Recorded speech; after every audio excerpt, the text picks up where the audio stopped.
Local programming on KRWG Public Media made possible in part by viewers like you. Thank you. This is KRWG Public Media, TV, radio, online. News that matters.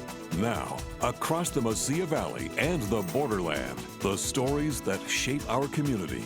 From the KRWG Broadcast Center at New Mexico State University, this is Newsmakers. Up front this week, each of us experiences different levels of trauma when we're young. And research shows adverse childhood experiences influence our health as an adult. Recently, local and state leaders met at a childhood trauma summit, and Michael Hernandez was there. Childhood trauma takes a multitude of forms: physical, emotional, and sexual abuse, divorce, neglect, substance abuse, and many other examples create adverse childhood experiences, or ACEs. We really had to look introspectively about how we feel about maltreatment. Local and state leaders met at the Las Cruces Convention Center to explore how communities throughout New Mexico can work to reduce and prevent ACEs. Anna's story really started in a basement over 5 years ago. Dr. Catherine Ortega Courtney is co-director of the Anna Age 8 Institute. The Santa Fe nonprofit is named after Courtney's book detailing the data-driven prevention of childhood trauma. While the root causes are numerous, Courtney says child trauma is cyclical. If parents experience childhood trauma, it's more likely that they will pass that along to their kids, and families kind of get stuck in this generational trauma. Another thing we know is social adversity is a huge root cause of childhood trauma as well. So that means things like struggling with housing, struggling with food, not knowing where you're going to sleep tonight. Things like that all have a huge impact on childhood and on your brain. And other things like racism, structural inequalities, all of those things can contribute to childhood trauma as well. What happens instead is we get stuck in childhood when these things happen to us very early on. Our brains get stuck in this fight or flight response constantly. And so instead of calming down, we stay activated.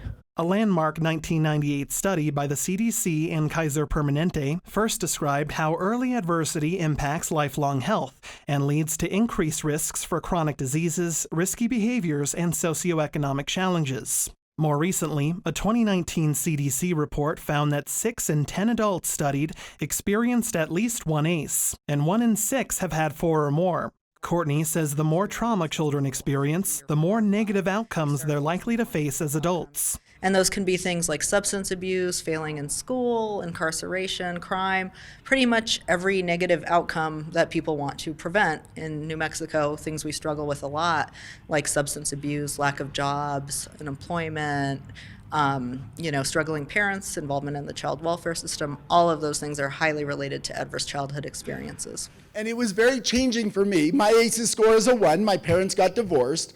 State Senator Bill Soules teaches AP Psychology at Oñate High School. After reading Anna Age 8, Soules had his students answer a 10-question survey to calculate their ACEs scores. The higher the score, the more trauma they faced. It's so emotional when you realize how many people are living these completely hidden lives.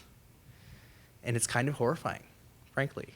That's Oñate High School senior David Bussell. The 17-year-old says the experience taught him how fortunate he is compared with many of his peers. What I learned about myself is that I was actually quite privileged, frankly, to have a really good childhood, really good accepting parents who weren't, involved in drugs, didn't neglect us, were very sure to make sure that we were always safe and understood and heard by them. And it also just helped me relate to my other students a lot better, realizing that people I didn't really expect to go through a lot had been through a lot, and it kind of helped us all bond a little bit. So what do we do about that? How do we talk about it?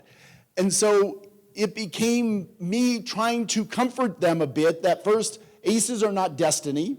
As a state lawmaker, Soules worked to appropriate roughly $1 million in funds to establish the Anna Age 8 Institute. And so as a legislator, that's what I can do. I can appropriate funds so that we aren't going to continue to traumatize children, have them having adverse childhood experiences that are going to get in the way of their learning, of their future. We can do that at the state level, and then it's up to local folks to actually set up those systems so we have healthy communities. Before families can thrive, Courtney says they need access to 5 key services to survive: food, housing, medical and dental care, behavioral health care, and transportation. And we know, based on centuries of research in psychology and physiology and everything, social determinants of health, if people don't have basic needs, their basic needs met, they're not going to be able to get to the next level and do things like graduate from college and do well in school and get jobs. So we really need to make sure our kids have food and shelter and really start with the basics. And then from there, we can go up to things like mentoring programs and job programs and really have our communities thrive as a whole. For students like Bussell, survival is a prime concern in the era of mass shootings. He adds taking part in lockdown drills contributes to childhood trauma, but he wants to see more meetings like this and offers a suggestion. Listen to the students that are going through this and create an environment where they can be heard and can be listened to. Make sure to open up the forum and share your own experiences. I think a big part of why we were able to talk so openly within our classroom about this is our own teacher talked about his ACE, and he cried in front of us about how it affected his life and affects him to this day. So it's just about creating safe environments where they can not only be listened to, but feel like they are being heard. A message these child advocates hear clearly. For KRWG Public Media, I'm Michael Hernandez. Now to Living Here, the people and places that make our community special. Coming up, we'll learn all about a sweet hobby, beekeeping, and the wonderful honey it produces.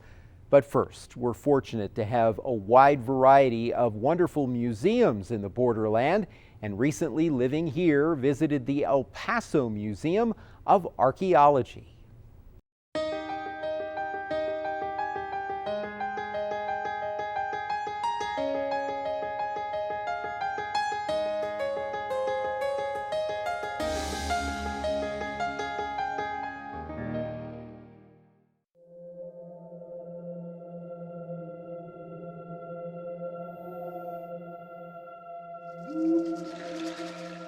The museum has been in existence, this October will be 42 years. They began building the museum in 1976. Don Henderson was the mayor at the time. Mr. Fred Hervey was a major donor that made this possible. With the help of the El Paso Archaeological Society, they began building the dioramas in the South Gallery, some of which you see behind us at the moment. And after about a year or so, we opened our doors in 1977. Some of the things that make this museum very unique is that we're one of the only museums dedicated specifically to archaeology in this part of the Southwest. There's a few others, but here locally we're one of the few. We talk about over 14,000 years of prehistory, Native American culture here in the region. We have wonderful dioramas that show kids and others what it was like to live here back during the Paleo-Indian period, 12, 13,000 years ago. And we just go through the different periods, like the Archaic period, the Formative period, the Puebloan period, and all the way up to the Historic period when the Apache, Tigua, and others lived in this area, and they still do, actually. Visitors, when they come to visit us, will see a range of things, everything from life-size dioramas showing how the people lived in this region, including architecture, housing, clothing, the pottery that they made. You'll also see a large selection of our permanent collections on view in the North Gallery. This museum houses one of the largest collections of Casas Grandes culture pottery, which was made about 800 years ago. We have one of the largest collections of that pottery in the entire Southwest. In addition to the exhibitions and the dioramas, people can also enjoy our nature trails. We have almost a kilometer of trails out there in front of the museum, and we have a lot of ground exhibits showing the different plant life in the Chihuahuan Desert, and if you're lucky, you might even see some of the local wildlife. We have some permanent exhibits that are up all the time, and then we have a temporary or traveling exhibit program here which changes periodically, and that exhibit features our collection as well as stuff on loan from Cochise College in Arizona.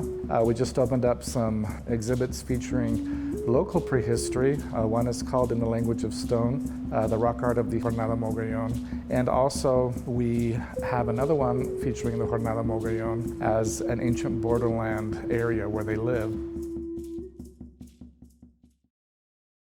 Our museum is located at 4301 Trans Mountain Road in El Paso, Texas, which is in the far northeast. You can reach us by calling 915-212-0421. You can also visit our website at archaeology.elpasotexas.gov. We'll be happy to help you arrange a tour or anything else to accommodate family visits or school visits or anything of the like. In addition to our exhibitions, the museum does a lot of other things that people are interested in. We host an archery program which is free of charge. You can come out here and learn how to shoot the bow and arrow almost every Saturday of the year. Our summer hours up through the 1st of September are Saturdays from 10 to 1. We provide all of the equipment and all of the supervisors, so just come on out and have some fun, either by yourself or bring your family and friends. We also have special events throughout the year. One of our big events, our signature event, is the Poppies Festival, which usually happens at the end of March, which draws thousands and thousands of people. And we also have special activities like summer camps for kids. We're going to have summer camps every week in June. If you're interested in signing up, just call 915-212-0421. We're happy to get you signed up. A museum like ours is important for a number of reasons, in my opinion. As I mentioned before, the El Paso Museum of Archaeology features over 14,000 years of prehistory. This is a time period where human culture adapted and changed, not only to climate and resources, but other cultural things that were occurring. These are the cultures that helped establish and helped to develop our region culturally, and eventually led to our city today, if you look at it that way. But we also talk about living cultures, historic peoples that are still with us, for example, the Apache, the Tigua from Isleta del Sur Pueblo, and others. You know, we have about 26,000 people visit this museum annually, and what we really hope they take away from their visit, first and foremost, is a greater appreciation, understanding, and respect for Native American culture.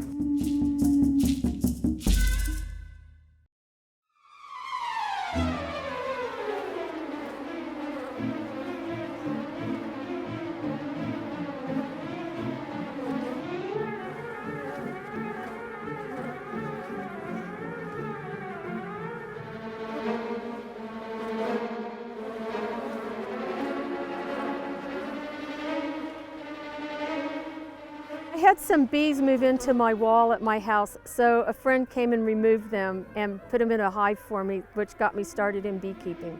I think a good beekeeper is a person that first wants to work with the bees and then reads up a lot and keeps up on current bee issues and how to be a good beekeeper and teaches other people about how to take care of the bees. I'm the Las Cruces bee removal girl from when the bees get in the water meter for the city. So the city contacts me and sends me out to remove the bees.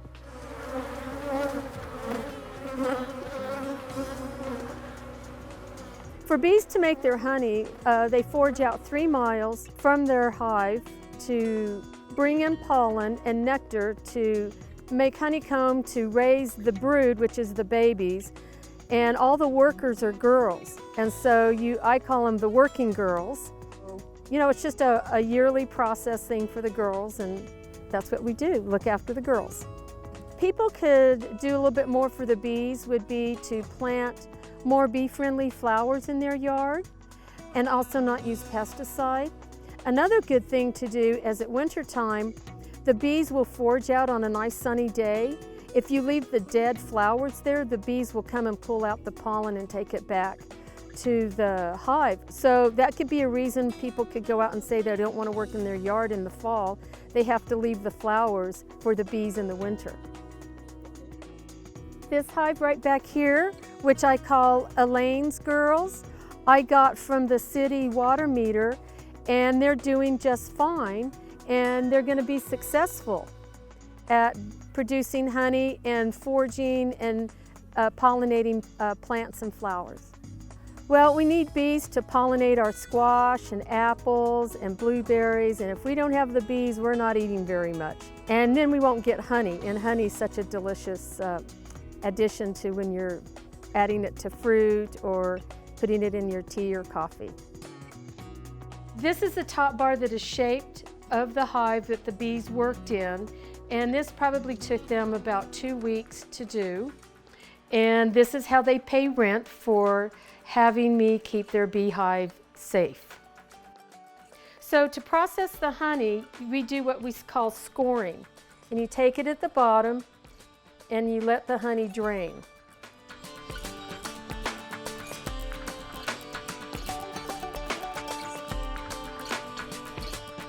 So we scored the honey and we put it all in the bowl and let it drain.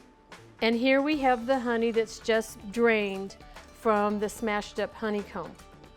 I'm going to pour the honey that we just processed into jars. And there's no way I can tell you where my bees have been since I don't follow them around for the 3 miles that they forage. But the darker the honey, it means they've been in some mesquite and probably some cotton. And I mark the date that I harvested and the name of the hive. I don't mix the honey from hive to hive. And there you have some nice looking honey, pure honey from the girls. The difference between store-bought honey and my honey is store-bought honey can have 40% corn syrup in without any labeling on the bottle. My honey is processed raw, which means I don't heat it, and I strain it only once. And then I put the honey in the bottle and I sell it to whoever would like it. Christian is trying some of my honey that we just processed to tell you and give you his ideas of how it tastes. That's really good. Really good. All right. Oh, good. I'm glad you like it. I like it a lot.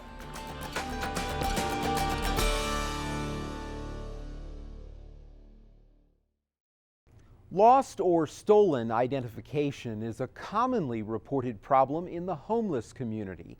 Recently, several state agencies helped provide birth certificates, driver's licenses, and other services to people in need at the Mesilla Valley Community of Hope. In this video essay by Michael Hernandez, Workforce Solutions Department Secretary Bill McCamley speaks about the purpose of the event. All right, so guys, here's how this is going to work. We have a little circle going on here. So as you come in, you're going to sign in, all right? If you need a flu shot, who needs a flu shot? Okay, there's people here. A few weeks ago, we had a request in Albuquerque from a community organizer up there who said, hey, one of the biggest problems we have in the homeless community that she saw was IDs either get lost or stolen fairly frequently. And you and I might take it for granted, but if you don't have an ID, you can't get housing assistance, you can't get health care, you can't apply for a job, all those things that'll help people get back on their feet. If you show up and you have an expired driver's license, you can just go into this mobile unit and get that taken care of. If you don't have any ID whatsoever and you're from New Mexico, the Department of Health is here to provide birth certificates, which you can then use to go get a driver's license or an ID.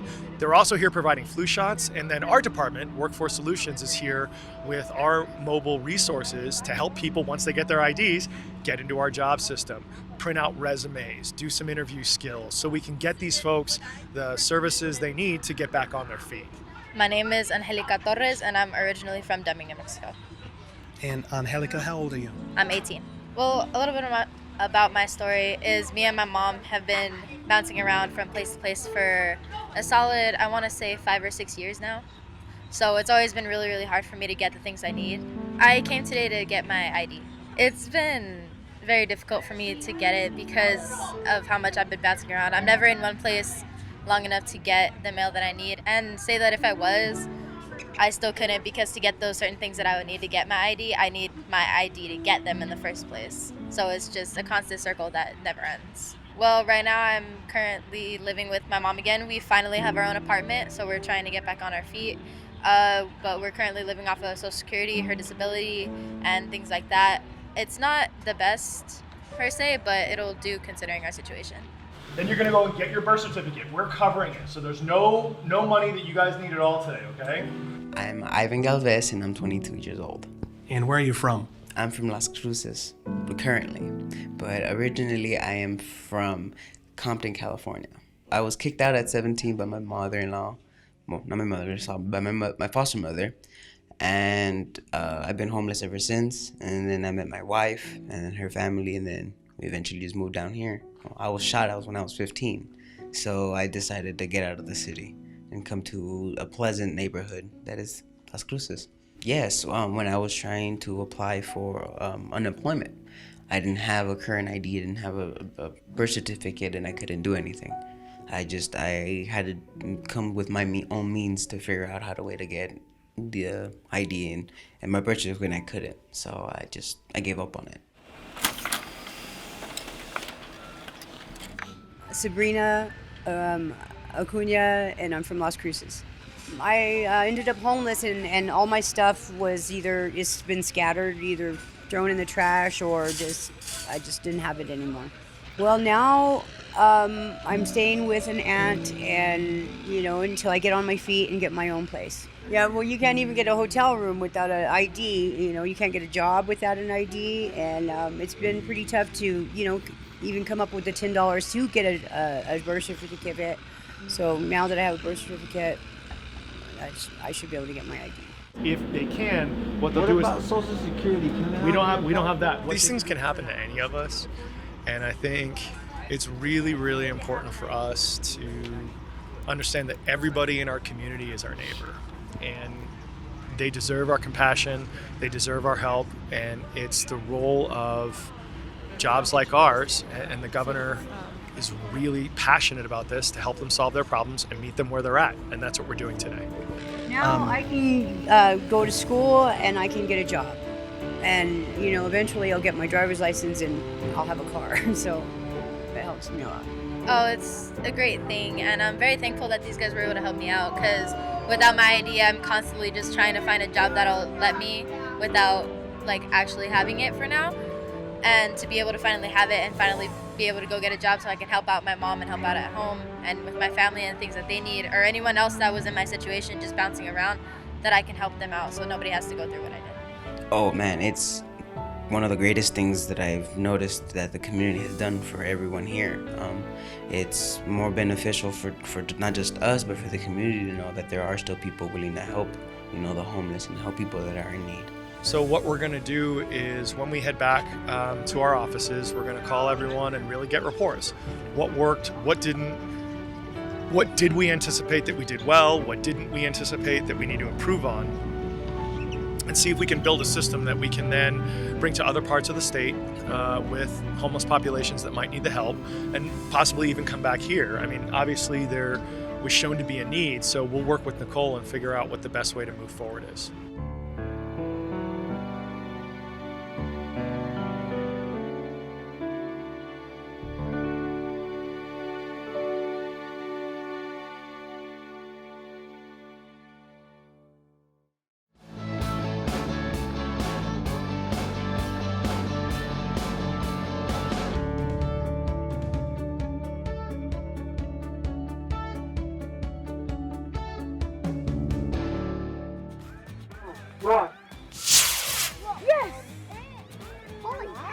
Flair, the Fellowship of Las Cruces Area Rocketry Enthusiasts. We engage in rocketry activity, hobby rocketry, mostly for the young'uns. Got lots of families involved, and we've been launching rockets for a very long time. We do rocket building activities in school classrooms, and we launch rockets on school soccer fields a couple of times a year. Predominantly it's 12 and up. But when they're younger than that, of course, mom and dad are doing the majority of the work. They still get to push the button and fly that rocket. What I liked is launching the rocket, because you get to go out and put it on, and they launch really high. Interacting with the young people, it's instructional, it's rewarding. I built a rocket for Rocket Derby. The hardest part was probably making the fins straight and not wobble. The noise that they make when they go off. Yeah, it's cool. That's my best impression. As you could see from today, there were no accidents, there were no incidents. Everybody was paying attention. It was a really safe, fun activity. Children and parents learned a lot. I learned that rockets can go really high. Oh, I learned that when you're doing your rocket, pay attention to what they're saying, so you not like run out in the field where another rocket is launching. So pay attention and try not to get so distracted that you lose your rocket. Just have fun. 5, 4, 3, 2, 1. It's just really fun to go hang out in the outdoors and then just go and shoot off some rockets and watch them go high and then see what everyone else did. Our workshops are generally free to the public. We do have some workshops where purchase of the kits is arranged in advance. Look for Flair Rocketry on Facebook. Flair-rocketry.com.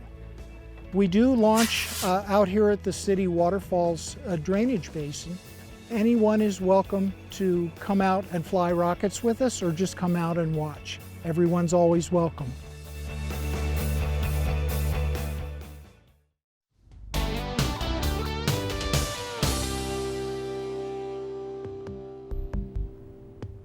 Samantha, congratulations on being named a top teen. Thank you. Thank you for having me. Well, it's good to have you here. Thank you. To start off with, tell me about some of your school activities. Well, I'm captain of the varsity softball team at my school at Oñate High School. I try to stay active with student council and going to all the football games and be as involved as I can be. Okay, and I know even though you're very busy with school activities, you also give back to the community. Yes. Tell me about that. Well, I started a program where I help middle school students with their math and their algebra and things I can do like that. Recently, me and my family have started giving back during Christmas time with little care packages to the homeless around Las Cruces. That's great. How about your plans for the future? For the future, I plan to go to college, somewhere out of state, preferably. Okay, you want to explore? Yes. All right, well, congratulations on being named the top teen. Thank you. That's our time for now. Join us this week on KRWG Radio. Every weekday, it's Morning Edition 5 to 9, Fresh Air at 11, followed by Here and Now noon to 2, and All Things Considered 4 to 7. KRWG News is always online at krwg.org, and we'd love to hear from you. Email us with your story ideas and video submissions. The address is feedback@nmsu.edu. For all of us at KRWG News, I'm Fred Martino. Have a great week. We'll see you next time on Newsmakers.